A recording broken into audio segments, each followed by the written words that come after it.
Hey, welcome back. Here we are, stop number 2 of the Champs Tour. Like I said, I'm going to do some recaps of the year since most of you are hardcore tournament fishermen that I can tell that watch these. So we're just going to go over some of my thoughts, how this all went down. Stop number 2, Lake Vermillion. Lake Vermillion's a fantastic place. Giant lake, giant natural lake for Minnesota. I was actually...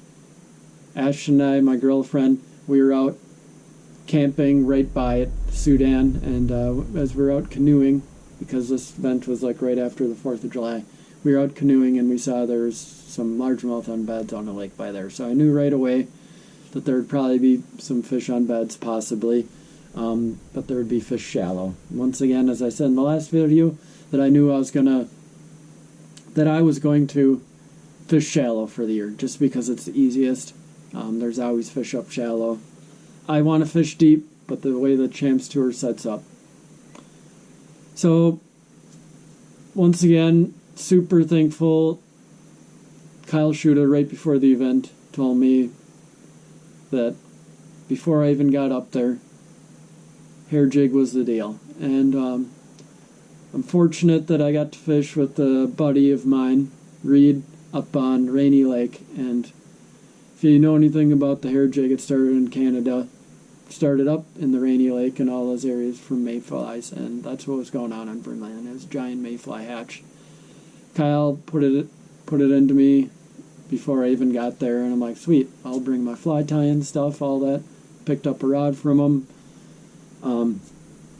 So I got all that stuff, and so I can't remember, I think I had like maybe 2 days of practice, 2.5, something like that, so started out shallow. I was throwing some hair, throwing a tube, going through the bays, and I found some fish up shallow, but I didn't think it was anything crazy.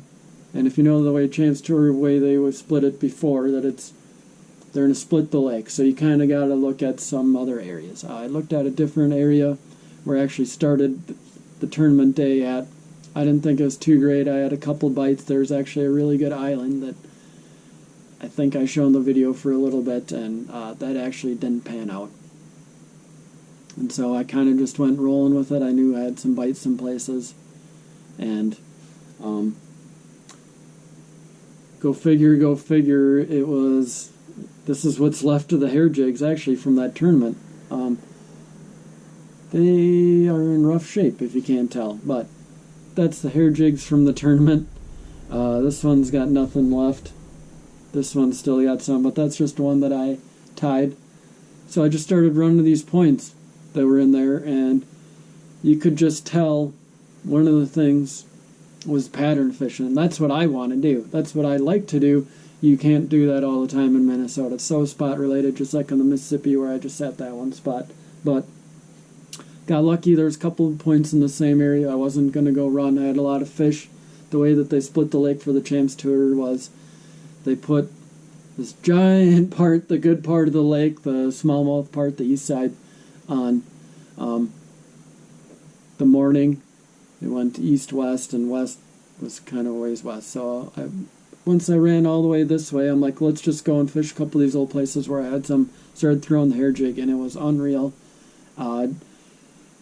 Just swimming that baby along, and I just got into a couple of groups doing that. There was some shade. Found the shade. There's a certain little rock, some certain little points in there where these fish were just grouped up, and a couple times they even chased the hair jig out or another fish. And so I was just throwing the hair up on the bank, bringing it out. There's a certain little way that I was working it that I can't reveal, because that's the way that fishing with Reed, fishing with my buddy up on Rainy, there's a certain way that he was doing things. I can't, not for me to spill. That's not the way I am. But there's a certain little way I was fishing it, I obviously I did great the first half. We just got on that group. I had more fish to go to, and we ended up just kind of staying in the area, going with the pattern. We kept rolling with the punches. I actually, one of the things you didn't notice is I went back to all the areas I caught fish, and I went through maybe 2 of them. Went through 2 areas. I never had a bite. So I knew their fish weren't grouping. They weren't regrouping. After I hit those two, I was like, I got to cover new water. So I just kept covering water, and I went through a couple areas that I didn't get any fish in. Once I went through those, I didn't catch any fish in practice. I went through them again during the tournament, caught 0 fish, even though they looked the same as the stuff I was fishing. I knew that it was not the deal to go to, that I had to keep looking for new water, looking for the right stuff, looking for that shade, because they're definitely keyed in little wind-blown areas with that shade. And I don't know if it was blowing the mayflies to them, but there was that giant mayfly hatch, and they're definitely just setting up on that stuff. So once I expanded all that, all of a sudden it was like 2.5, 3 hours in, and you only have like a 4-hour day. Fished a couple logs quick that I had a couple bites on, but by then, I'm sure those logs have been hitting a bunch of times, and all of a sudden I'm like, got one little area right back by where I need to be, back by Fortune Bay. And I pulled up there, and I was just running through it real quick. The camera boats found me. They hopped in the boat. About all the way, I got all the way through, working my jig, and then finally, like, I just gave it this pause, and I caught that last 2.5, 2.75 pounder right before break to put me in third going into the break. And I was like, I knew at halftime that the other side of the lake I had really struggled on. I actually had some fish going farther to the west that I never went to, which was a bad idea, that I caught in practice throwing just old school bait that I also learned from up north, just throwing a MEPS. Straight up catches fish. It might not be big ones, but this is James Tour. We need 1-pounders. I knew I could catch some. I also knew hair jigs what dominated for me the first half, and probably for a bunch of other people, so I decided that I was just going to stick with it. I just started stopping on some areas that looked right. I had a couple bites in some areas, and I caught a couple fish off them, but no groups like I did that first half. The sun was out. That kind of pattern I had before wasn't going to be there. So I kept trying to make it work.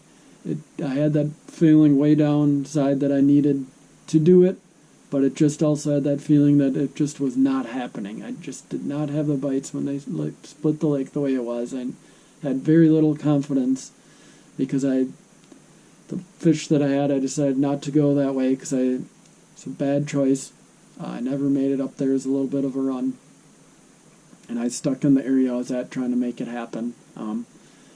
Hair jig, if you saw from the video, I just caught a couple on it. So then right away, I came on one thing, and it was my pattern from practice, was just throwing the little MEPS around on these really, really big rocks, kind of a little different than what I was doing in the morning about throwing that hair jig, and they weren't on those real big rocks. They're on a little bit different kind of stuff where those mayflies were. This was like giant ones. Like you could see the boulders down there, and there was just all these little, apparently only 10 to 14 ounce smallies down there. And this was just kind of a punt at some point that I did that. And there was just a bunch of those, you could look at them, buoy areas that had all these little fish on them. And I caught a bunch in practice kind of doing that. So that's kind of what I reverted to. I kind of just realized that I had to do what I could. I ran into one of the bays not too far away, and I saw my marshal that day, great guy again. He was like, yeah, that's Jim Moynier right there. And Jim's phenomenal angler. He was dock fishing. And I was like, that was not going on in practice. There was one area, but it was just too far away at that point, which was probably another bad call. I should have went over into that area and went dock fishing. Another bad call the second half, So I fished a bunch of docks. You can see I caught this one, missed one, had a couple more bites, but I actually stuck with docks for a while. I just changed up my whole game plan. It was sunny. It was super calm. And I figured that possibly that dock bite could go. And I knew it was because Jim was just starting to light up the leaderboard then. Dock fishing, moving slow.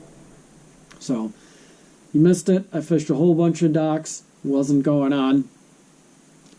Caught a couple fish, but, you fished 20 plus docks or whatever it was, maybe 30, I can't remember. Some people ended up catching them on docks the second half. I wasn't able to make that happen. So, I had to go back to just throwing this little spinner, and I ended up catching quite a few. I caught quite a few, but it just, the numbers weren't there from where they were the second half. There's too many little ones. I probably caught whatever you can see in the video, like eight smallmouth, but maybe like half of those were 1 pound, and that's just not what I needed. I needed something. I just made a bad call. I stuck in kind of an area, and I probably should have made a run. I should have made a run to some docks that I did in practice where I knew there was some fish there. I just, bad call. And that's what fishing's about. So that's the way Vermillion. That's my thinking. That's what happened. Some of the lures I used, but I really like those Canadian Shield lakes. That's a good breakdown of what happened. Felt good to finally do good in one of these, but it felt terrible when you're way up there and you just drop. And they had a bunch of problems. I felt like I did a lot better, and a lot of people didn't record fish or they didn't go through the app. And so sitting there at weigh-in and all of a sudden drop, and everybody's fish are coming back. And so that was disappointing at the time, but they caught the fish and I did not. So thanks for watching. Let me know if this is helpful at all. And if you like these recaps, I can always do more of them. Thanks for watching. We'll see you at the next one.